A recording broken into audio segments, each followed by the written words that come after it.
Okay, when I was born, I was christened Ottilia Teresia, and my last name was Nabel, and I'm always called Tillie. So that's, what I go with, except for formal occasions. And I lived in a very small town.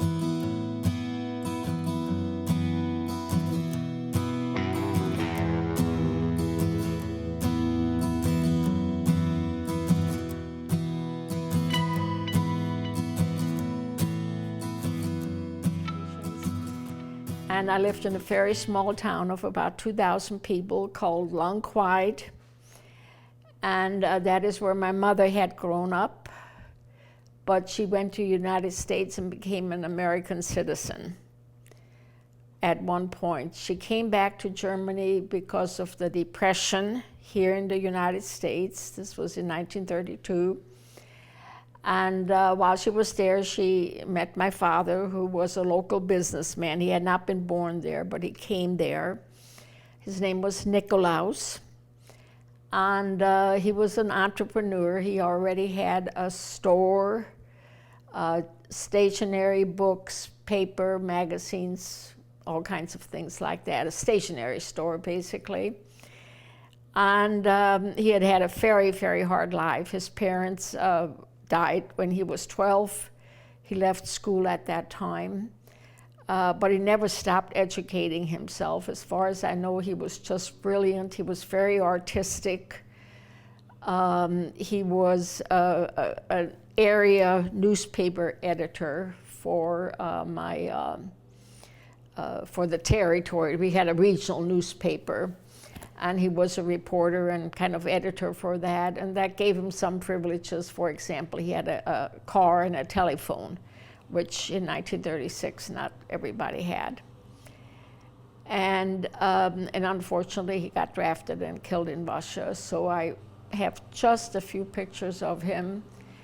And of course, it was very sad that he died. Well, I was pretty much parentless. My mother was arrested soon after my father was drafted as an alien, and she was put into sort of the equivalent of what we did with the Japanese, a detention camp. It was Dachau, but it was not a concentration camp. It had people like my mother in it, who wrote my father seditious letters while he was in the army. And so she was gone. And eventually, my uncle, who had some influence, got her transferred to a mental hospital. But she was gone for much of the war, and therefore I was essentially an orphan during that time. And then the war was over in 45 when I was, 8, 9 years old. And we left for the States in 1946. And I'm not an immigrant, I'm what's known as a repatriated citizen. And the reason for that is when we were born, my mother was still hoping to come back to the United States, and she went to the consulate in the nearest city and registered all of our births, except for that of my youngest sister, whose name was Rosemary, is Rosemary, but she changed it. And could not register her as a citizen because the war had started. And in Germany, you were what your father was. It's a paternalistic society, at least back then. So when we presented ourselves for repatriation, the consul we talked with, we had to go there in person and passports and things. And then, of course, the problem arose because although we older children were, and my mother still had American citizenship, my younger sister did not, and she was about 6 years old, cute as can be, a little Gretel, And the consul kept looking at her, and then he looked at us. And then after about what seemed like forever, probably was only a couple minutes, he picked up a pen and he put a check mark by my sister's name that she was an American citizen. So he is the nicest bureaucrat I've ever met in my life. we were put on a freight train, a boxcar, with just straw in it, for 3 days, and went to Bremerhaven, which is one of the big ports in Germany, along with Hamburg. And went through all kinds of processing, medical things and so on and so forth. And then we were put on the troop ship, which the soldiers had come over on. It was full of hammocks and things.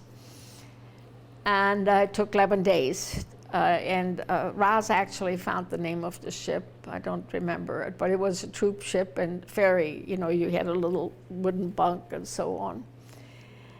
And what they did have was an enormous amount of food. And even though I kept being seasick, I kept eating. And it was the first time I met all kinds of food, including Jello, which was fascinating to me. And in New York, we did not have to go to Ellis Island because, we were actually citizens. We were met by somebody, and we stayed in New York for 3 days. I don't really remember anything except that it was all overwhelming. You have to remember I came from a town of 2,000 people, and this was New York City. And then we were put on a train. This was all, we had paid for all this. This was not supplied by anybody. In fact, we didn't really pay for it because the German money was no good, and we had to take a loan from the government, which has affected me my entire life because I never want to owe a penny anymore. This was $100, which would have been a good $1,000 back then. And every month I mailed in 2 quarters taped on a 3x5 card to somewhere in the State Department to pay it off. And this was like right away. This was babysitting money, very hard earned. And then eventually, at 16, I had a full-time job. I paid it all off. But that was just hanging over me. I hated that debt.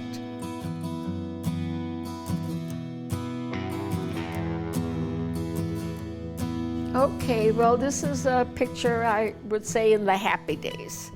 This is pre-war. I lived on a dirt street right across from the schoolhouse, and I have relatively few pictures. And then these are both of my parents, and obviously the little 4th addition to our family is there. And my father, and Niklaus, and my mother's name was Teresa. He was a newspaper editor and reported for a region. He had, eventually, a year after I was born, he had 2 stationery stores, one in our hometown, one in Regensburg, and that essentially is the paraphernalia of his work. He had a telephone, which were not common in those days. And that is, we only lived in a very small house, but he had a room of his very own called the Herrenzimmer that was always kept locked. We were not allowed to go in it except at Christmas time. That's where the Christmas tree was. But other than that, and he had what was a very expensive set of encyclopedias, and we were never allowed to touch them. The artwork on the wall is his. He was a pen drawer, very fine drawings done with ink and pen. He was an author. He had a book published when he was 25. And of course, he wrote newspaper articles for the Straubing Gazette. Well, the last time I saw him, I would have been about 5. So 1942, and he disappeared after that. He was declared missing in action in Russia, and it was 7 whole years before they declared him dead, which was a trick by the government because it meant she didn't get any pension. She would have had a wartime widow's pension if they declared him dead, but about 2 million German soldiers died that year in Russia, and just cannon fodder. So conversations. he had a little song that he made up for me that I still remember. And he would sing that to me. I liked that. And he would toss me in the air. And we did Christmas, we did the Easter Bunny thing. I have a few pictures, memories of that. But as I said, he was a businessman. He had 2 stores. And so he was probably gone a great deal of the time.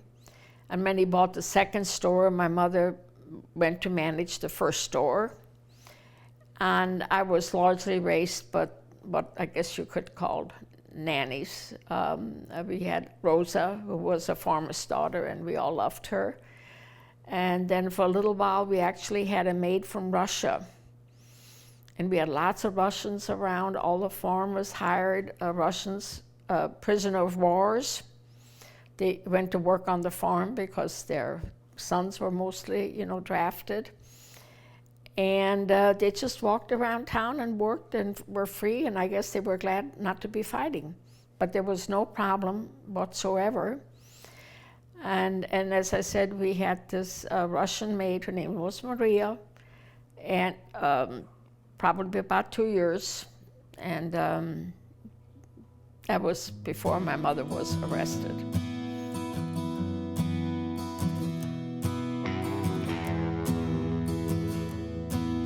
The little side building had a toilet in it and a cellar, and I mean a cellar, floor, a door, and then you went in, and it had been cut out. It's not a basement, there's a distinction there. And so the toilet was in there, a big boiler was in there for doing laundry day. And every 2 weeks, a laundress would come. It was a huge job, because you had to bring all the water from a pump in the backyard and heat the water and so on. So that was the little side building. And then the main house, you can see there's a 2nd story, and half of that was just attic. And that's where whoever our nanny or maid was lived. And the other one was a bedroom, and we all lived in that bedroom. And there was no central heat. And in the kitchen, we just had the cooking oven that we had to get either wood or coal. And then in the backyard was a pump.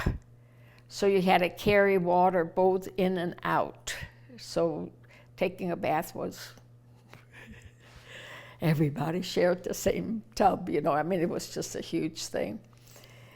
And then all the ground around it was, because of the war, planted in crops. Everybody kept crops. Most everybody had chickens.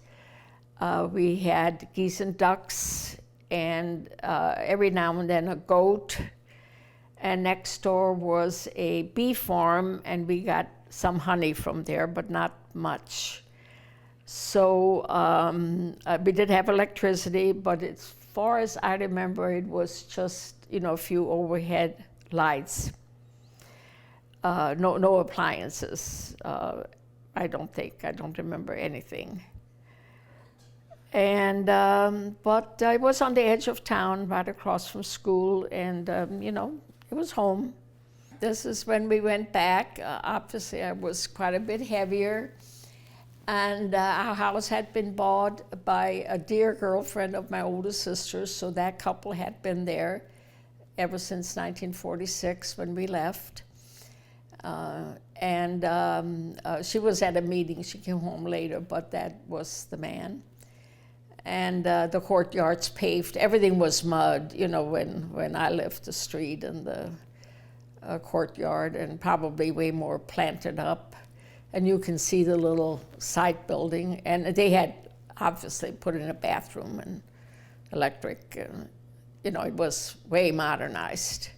But it was the original house, which was probably built in the 1920s somewhere. We had a big town square.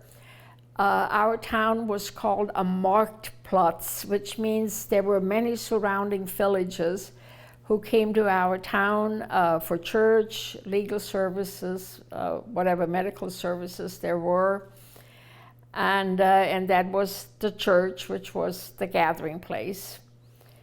And as I said, about 2,000 people, and we did not get bombed during World War II because the war ended very few days after the Americans came to our town. And it's named after, the name Lonquide is Roman because it had a Roman settlement historically. And Stummer is my mother's maiden name. It's my mother's homestead, and it was in the family when I was born, and I suspect was, a couple hundred years old. And the bottom floor was entirely taken up with the shoe store, the repair shop, and of course later on shoes. And then the top floor was the family kitchen, a couple bedrooms. I don't remember much. I technically lived there, but they already had 4 children. They had the business. They had farms to run, and I was just not a priority. And all the time I was there, I never had my own sleeping place. And a lot of the times I slept in the hayloft, which was actually very pleasant.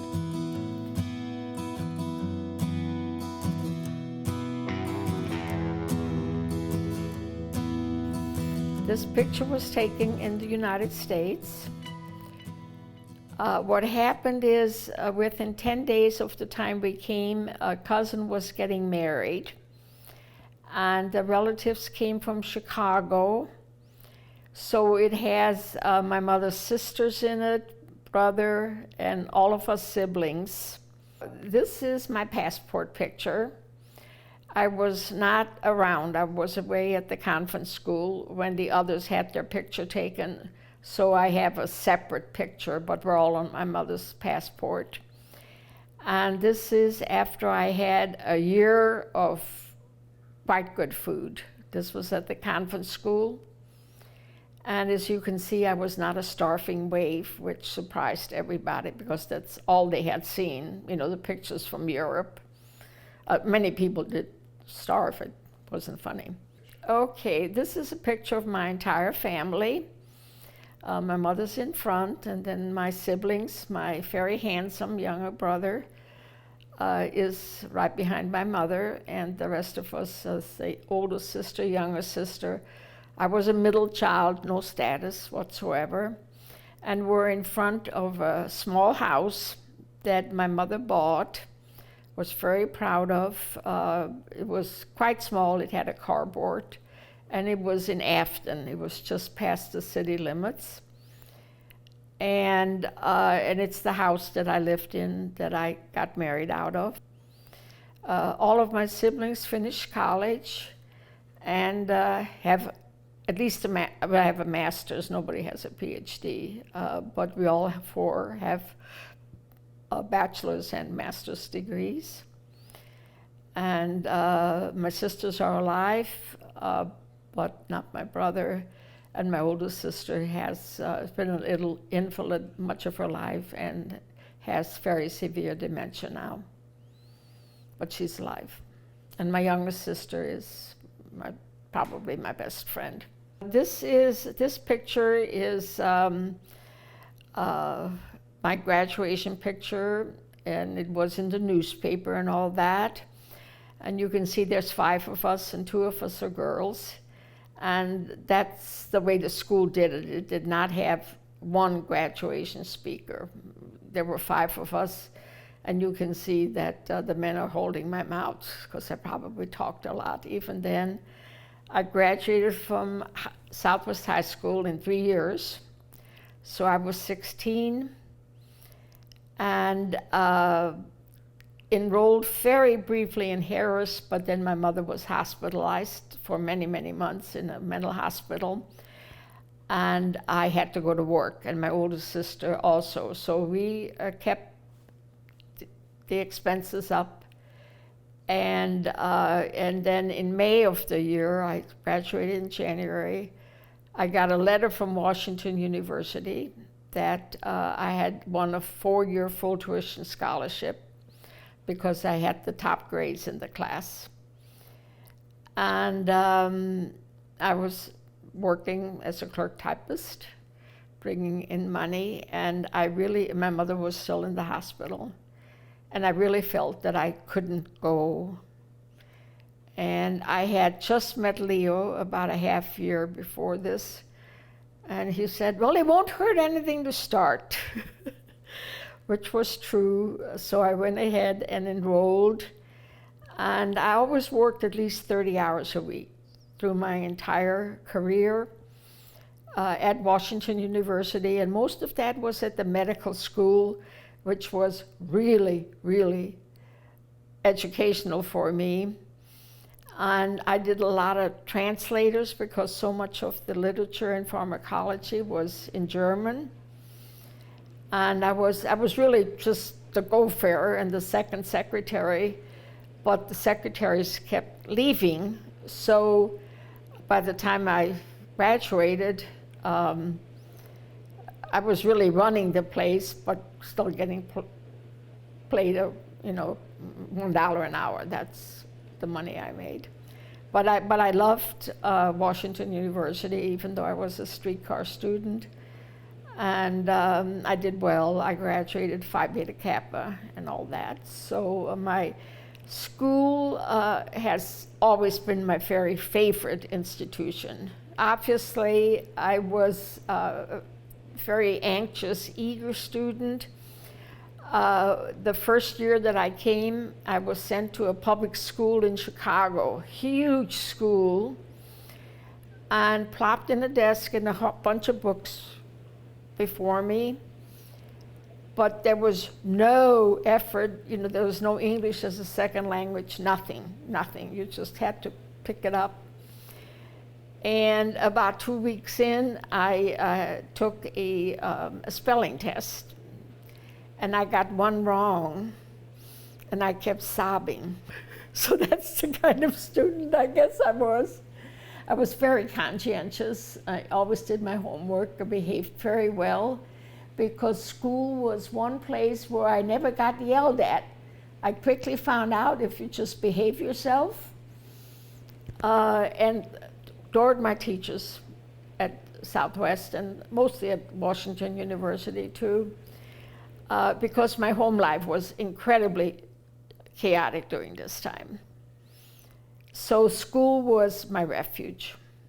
I was apparently a very good reader. My mother says I just picked it up because the stationery store, and I would be there a lot, we had books, and as long as my hands were clean, I could read. And she thinks I started reading, at 3 or 4, fairly early, self-taught. So I enjoyed reading, and of course, first in German and then in English. And I discovered the Free Public Library, which was wonderful. And I remember one summer I had a good babysitting job, and I read all of Dickens' books that the library had, which I think was all. So I liked reading. My education is deficient, and I did work on the school newspaper. I was an editorial page editor, and I was able to do, because it was all at school hours, I was in several operettas. I liked singing and belonged to the a cappella and the glee club. Ich kann noch Deutsch sprechen. Ich dachte erst, dass ich alles vergessen habe, aber ich gehe back to Deutschland. 36 Jahre später, und es war still da, aber ich spreche wie ein Kinder. But anyway, we had a bakery deep down in the city on Cherokee Street. And we got up at 5 in the morning and opened the store, my sister and I. And then we went off to school, and my mother took care of the store. And when we came home from school, we again took over in the store. And every Monday the store was closed, and we had to scrub down the bakery with lye. And you cannot imagine how horrible that is. You know, because the health inspectors would come around and so on. And was not a happy marriage. And eventually my mother divorced him. He'd already been divorced and had, 4 other children. So, but that was a very hard-working episode in my life, because I had to get up, I had to work in the evening, I had to commute to school. We had moved to a different school district, but I continued to go. And when I didn't have bus money, I had to walk, which was another hour each end. So that was the really hard, and I was 14 and 15 at that time. And after the bakery closed, I got a job at the public library, and that's where I met Leo, and this is when we can transfer to Leo.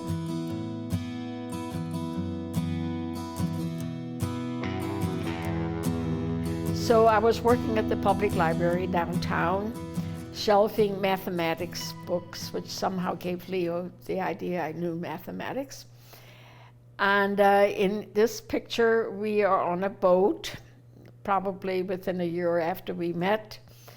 And I was on a boat because my younger sister had a boyfriend who had a boat. So we did several outings on the Mississippi. We went to Mosentine Island, and those were, of course, a pleasure for me.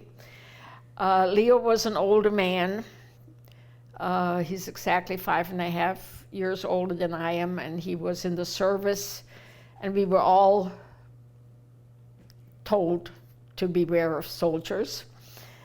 And I was very young, 16, 17. And he kept coming to the public library, and he lived in Maplewood, so that was quite a trip for him because, he didn't have a car. And, but I had been warned about older men. And then probably about the 5th or 6th trip to the library, he presented a pair of tickets to the Ice Capades, which I had never seen, of course. And you can tell how easy I am. I told him where I lived and my phone number and so on, and he borrowed the family car and went to the Ice Capades. And I'd had several boyfriends in high school, but not anything important, and they all got drafted, as I recall. And as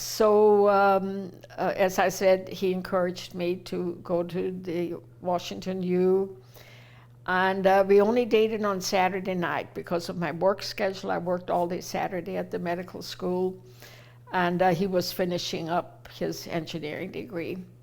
So we only dated Saturday night, very chastely, because he was a good Catholic boy. And but then he got tired of waiting, so we married at the end of my junior year. And I had your mother-in-law 9 months later. And it was too soon, but I'm very glad I had her. And we were married 61 years. And that is my wedding, Leo and I, and his 2 sisters and his mother. And the 2 sisters were basically secondary mothers to my children because they both never married and lived at home with their mother. And the one in the black dress is named Bernice, and she adored my children. She just, as I had new babies, the others got turned over to her, and she suffered from rheumatoid arthritis and died in her 40s, but she was a huge, huge influence. And then Leo's mother lived to be almost 104, so she had a very long life. Corinne died in her late 60s. But anyway, they were a very nice family, and for the first 4 or 5 years, we lived upstairs from them, so I had built-in babysitters. I never had to hire anybody. And so I had a very good setup, but eventually, because we were in a small apartment when David was born, we moved, but within walking distance, long walking distance, but everybody walked back then. I did not drive. And so anyway, they're all dead now, but they were great in-laws, just great. Okay, and we had a photographer, and that was the wedding kiss. We had black and white album, which was probably the most expensive part of our wedding, which was done inexpensively. And we went on a little honeymoon to the Ozarks, to Jefferson City, but, you know, nobody did anything great. But we had a standard wedding, a wedding breakfast. And I would say we had a very happy marriage. Okay, and that is essentially my two sisters at each end, and then my mother, and of course Leo and I. And this was taken at the venue where we had our wedding breakfast. My mother sewed all the bridesmaids' dresses. I bought a dress, but I shared it with my sister. She got married 2 months later, and she took it and it disappeared. But, and then, much to my surprise, the guy came to collect the bill after the wedding breakfast, and my uncle paid for it, which was tremendous. And this is my mother's uncle who sponsored us, Uncle George, who was great.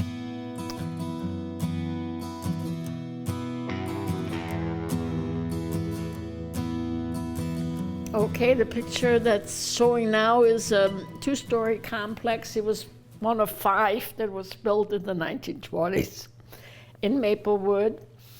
And we lived, Leo's whole family lived down there, 5 people on the bottom. And when Leo and I married, she had to kick out the tenants, which she didn't like. But we lived upstairs until my 3rd child was born.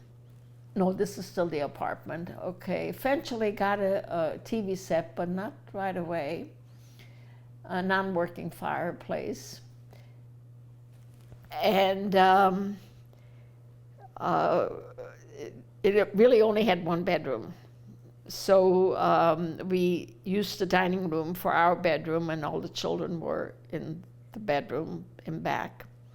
And then had that was the living room. 1 bathroom, of course. Very, very inadequate kitchen. Had no counter space. Just unbelievable that I managed, but I did. And so there was an apartment. We paid $60 a month rent, which I guess would be about $600 now. So we paid for it. And it was right on the bus line, and I still had a year of college left.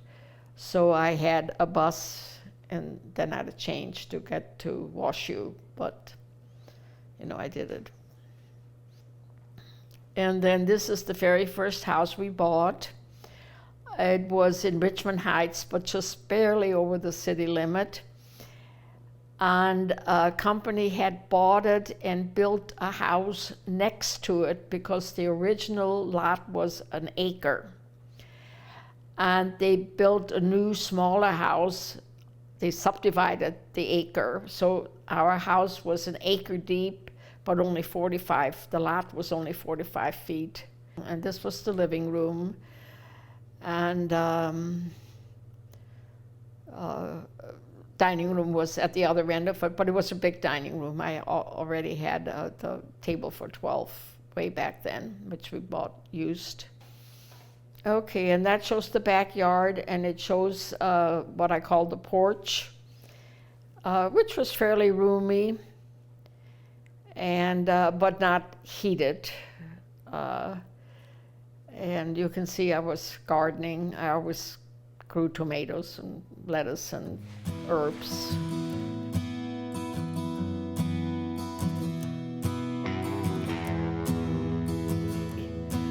After the picture I'm looking, there is a picture from the Post-Dispatch, and it's about half. It was really almost a full page in the paper, and it shows about half of it.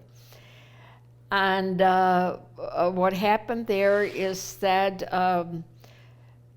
one day I was just looking at the Sunday paper, and they had a contest for a product called Noxema skin cream that I had just bought. And you had to send a box top in, and I had the box top. And it was a jingle, and the last line, I just wrote it out, no thought, no nothing. And I got a set of luggage, Amelia Earhart luggage, which was welcome because we had no luggage at that time. And Leo was at the library and came home with a little book on how to win contests. And I read the book and signed up for there was a correspondence course about contests. And that became my hobby for some 5-6 years, and then we moved to Florida and it ended. But anyway, it was a good hobby for me because, it didn't make a mess or anything, and so on. And that shows some of my prizes. And the reason I got in the paper and interviewed by Clarissa Stark, who was very famous at that time, the Post-Dispatch writer. And I won 2 cars in a General Mills contest that had, it was called Wheels, Family Wheels, and there was a husband and wife car, and then lots of bicycles and tricycles, and the last prize was roller skates. And I did an analysis of the contest. There were 11 different General Mills cereals, and the least popular was one called Jets, Jets. It was hard to find the box top and so on. And Wheaties, of course, and Cocoa Puffs and all those things were huge, but each one had the same set of prizes. So I decided to concentrate it on the Jets, scrounging stores for the box tops and so on. And but I entered every single one of them because the children ate a lot of cereal in those days, and I did win some kind of prize in every one of them. But you could only take 1 prize per contest. And the Jets, at that time, it was like Cocoa Puffs, but plainer. And the only advertising I ever saw for it was on Saturday morning cartoons. And it always showed the same theme, children playing, playground, coming home, being hungry, and the mother feeding them the cereal. It didn't show breakfast, it was kind of and not terribly sugary. So I got out a sheet of paper, which is part of what I taught, and wrote down free association as many words as I could. And 2 of those words were intake and exhaust. And intake is another word for eating, okay? And an exhaust, of course, jet exhausts.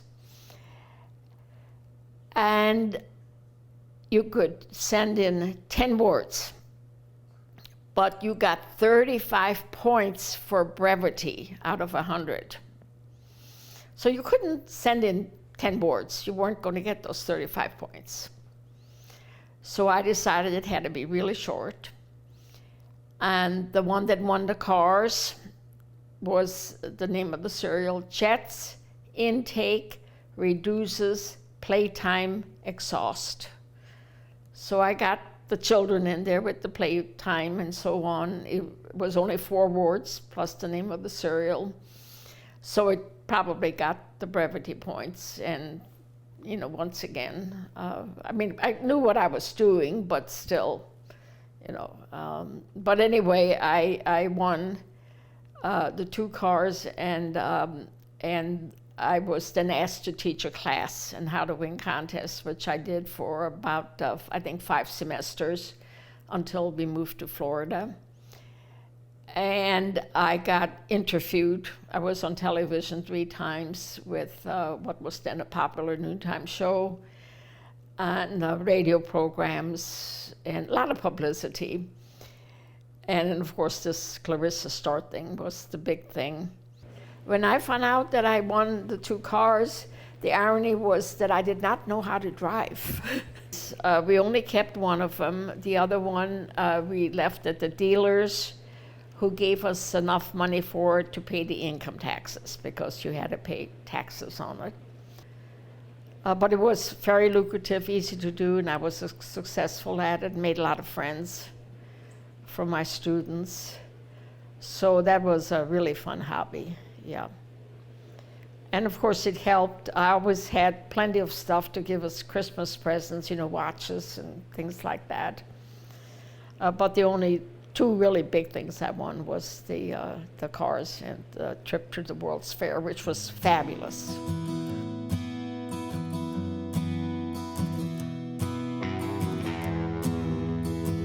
You're showing me a picture of our house, which was being built at the time that we were moved down there by McDonnell Douglas for Leo's job. And the house was just incredibly wonderful. And it was a tri-level. First level was laundry room and a big playroom, 1 bedroom, 1 bath, and a big, what's called a Florida porch, screened-in porch. And then you walked up to the kitchen, dining room, living room level, and then you worked up to another flight of stairs, and that had all the bedrooms in it.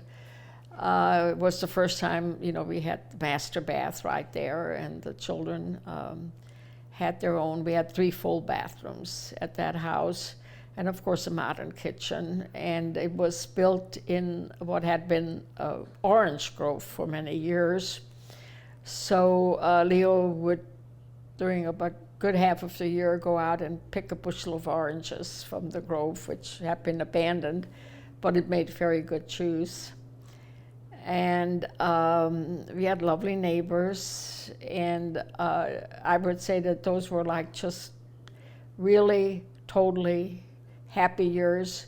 What I did lose, of course, was my babysitters, but Roz was already old enough.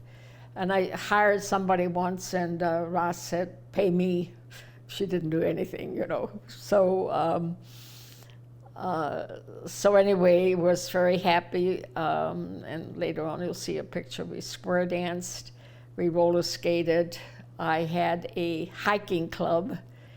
And we did miss our babysitters, but obviously, well, Barb was a year old, so anyway, I managed. I did an enormous amount of volunteer work in Florida, carpools, room mothers, all that sort of thing. So I was busy, but I never worked the entire time that we lived there, which was about 6 years. And it was just lovely, but Leo had to move back to St. Louis for his job, and there wasn't any question. So we moved back, and we had lots and lots of company. This is taking at Fort Lauderdale, and it's basically us and Leo's family. And we were taking a boat, a tourist boat, very typical tourist thing. And I guess altogether I did that about 3 or 4 times. We had lots of company, and we lived fairly close to a great many Florida attractions. So you would take the company and we'd go. And basically we would put the children in the car about 5 in the morning in their pajamas. Everything opened at 10 o'clock, so you could go almost everywhere in Florida except for the Keys. Drive there, those 3 hours, 3-4 hours. And we spent the day and then come home again. So we rarely had hotel bills because we had money enough, but you know, just for the necessities, not for other things. But altogether, it was a very happy, cheerful time. My mother would take the Greyhound bus down without ever letting me know, and she'd call me from the station to come pick her up. And she always stayed quite a while, and the first 3 days she cleaned the house. And this shows the children probably fairly soon, because Barb turned a year old when we got transferred there. And we had to live in a motel, both ends, which was fun. The company paid for a month in the hotel, and they gave us time for the house to be built. Leo wanted to rent, and as soon as I said I had 5 children, the phone would get slammed down. All right, and here I am with Barb, the youngest, and we lived 15 miles from the beach, which was part of Cape Canaveral. So every now and then it was closed when they were doing a space shot, but most of the time it was open. A very, very pleasant beach. And we went there a lot, and we also, I don't have a picture, I don't think, joined the swimming pool of a country club. So we had lots and lots of outdoor activities, and bicycling was very easy. And I bicycled in those days, and I would say it was a very, good life. And then the big hobby that we started, I think, very soon after we moved there was square dancing. And that's me in the middle there. And we probably went a couple times a week and joined a club, and it was a big thing. My most famous venue ever was Mar-a-Lago. We square danced down there because Marjorie Post was a square dancer, and she had a facility. Disney World had just opened, so it was sort of an exciting time. We actually got to see the moonshots on the base several times, or else we climbed up on our roof, and you could see the rockets go off. So it was an exciting time, and the children were all going to school and doing well. They went on school buses, and it was very good years. Those were very good years, yeah.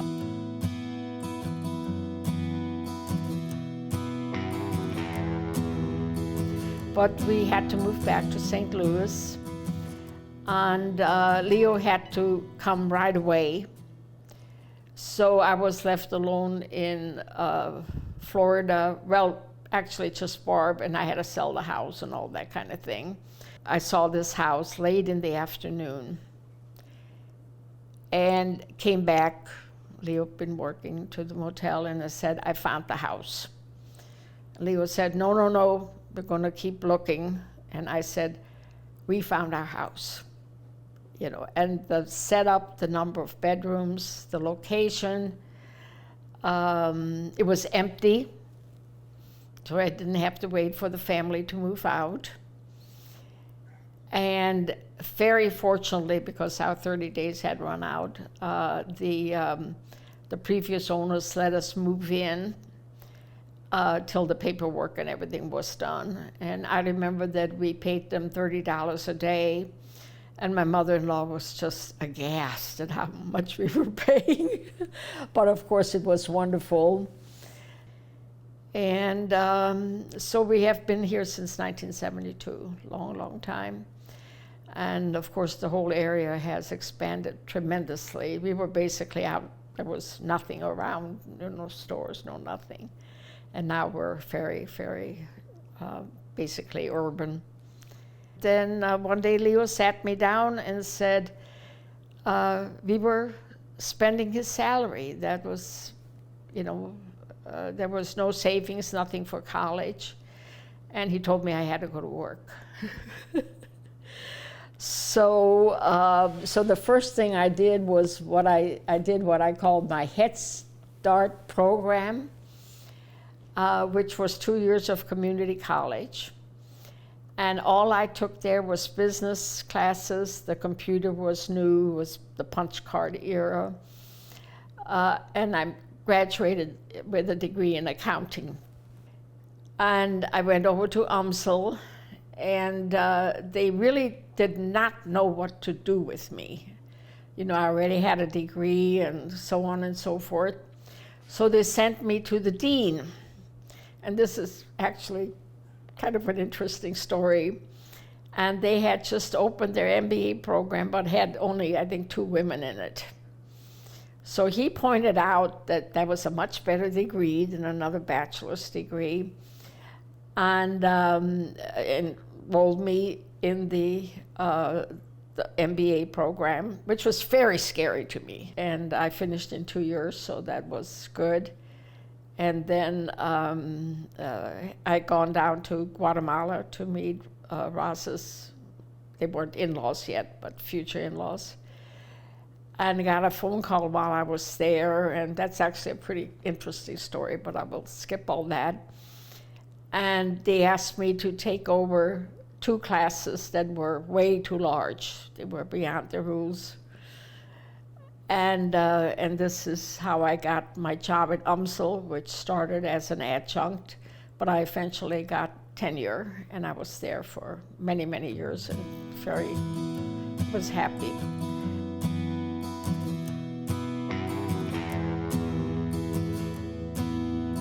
Well, I was in the School of Business, and I taught marketing classes. And the one class I taught every single semester was consumer behavior, because it fit in beautifully with the classes I had at WashU, the psychology, sociology, anthropology, and so on. And but I was only hired for that semester, and my mother came and died, and I was the executor, and I thought I'd have to look for another job. But the schedule came out for the next semester, and there I was. So I say I never got hired, but no one ever told me to leave. And I was there for 22 years, and at that time it was essentially probably 95% male, white male, you know. So I was the only woman for a long, long time. And eventually I became department chair, which was a really nice promotion. And I kept all of my classes, so I kind of double dipped and started making some decent money.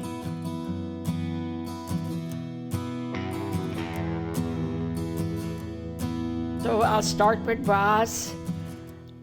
She was born 18 months before Elaine and just did everything early and brilliantly. And I remember she was very small, and I just asked her to bring me a can of chicken noodle soup. And at that time, they didn't have the pictures on the Campbell cans. And she picked out the chicken noodle soup and just seemed really, really smart. She was very helpful with the younger children. Very pleasant personality. She lived in Chicago for a few years because that's where her husband Willis is from. I was there for the birth of all of her children, 2 of which were home births. And they all have very good educations and good careers. And she lives close by now. And then my second daughter, Elaine, she was quite young when we moved to Florida, and she has always identified herself as a Floridian. And as soon as she finished her, she has an accounting degree from here, she moved to Florida. She flew down, interviewed at 6 different firms, got offers from all of them, and wound up hiring for Palm Beach financial advisor. And she married fairly late, not, but 26, had some very nice boyfriends. And, but she's still with her first husband, Scott. And by the way, all my in-laws are wonderful. And then the next one is David. David was my easiest going child. He was born 2 weeks late, long wait, and he was incredibly patient. I remember when he was in the crawling stage, he got caught under like a dining room chair, and made a little noise. And I came out of the kitchen and looked at him, and I said, "I'll be getting you." He stopped crying. He just waited patiently till I removed the chair from him.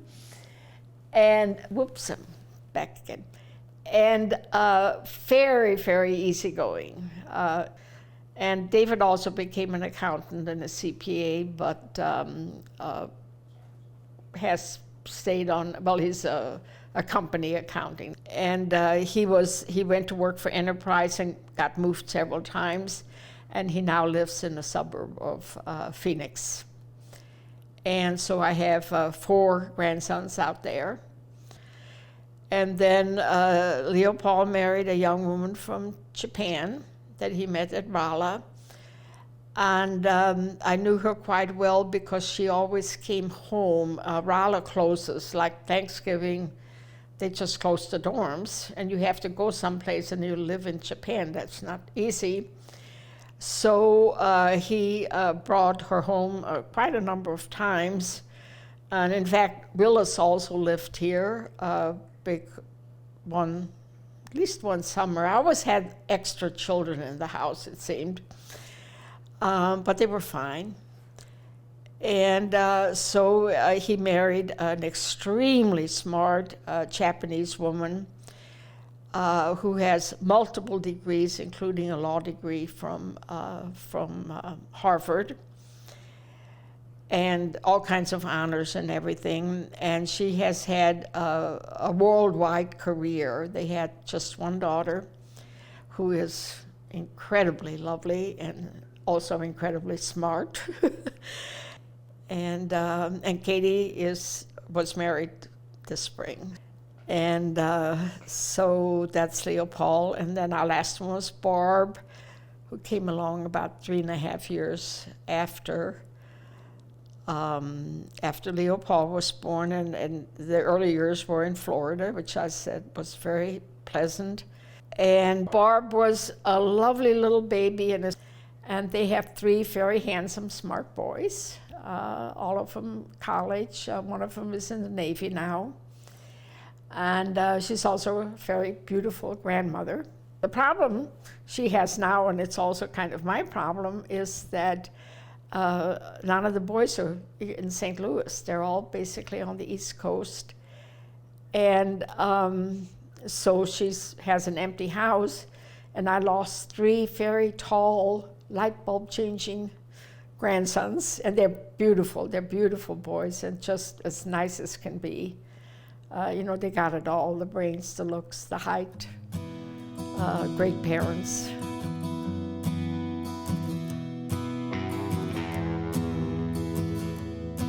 And this picture was taken on a cruise ship during the time of Leo's and my 50th wedding anniversary. And I wanted to get the family together. They're not all there, but it's most of us. And we went on a cruise for a week that Leo and I covered all the costs, so it didn't cost anybody anything. And we had a little alcove with 2 big tables full of people. And so that was a really, really nice anniversary. And we have probably 100 pictures of it. But that was an official photographer. We're standing on the stairs. And it was a good thing we did it, because by our 60th anniversary, Leo was already ill, and he died shortly after our 61st. So Leo was diagnosed with Parkinson's when he was 80. I started suspecting something because he had what's called a stony face, which looks like he's not hearing you or anything. And but he wasn't diagnosed till he was 80, and it wasn't bad. And I was taking care of him at home, and everything was working well. But apparently he broke his femur at one point, but it wasn't, it just broke. And so then he did fall down. And he said he wouldn't be able to get up. and had to call the EMTs. And that was actually pretty much, I think, was the last time he was in the house. So he had surgery on his femur, and then he went to rehab for a month. And then he stayed at the same place for another 8 months before he died.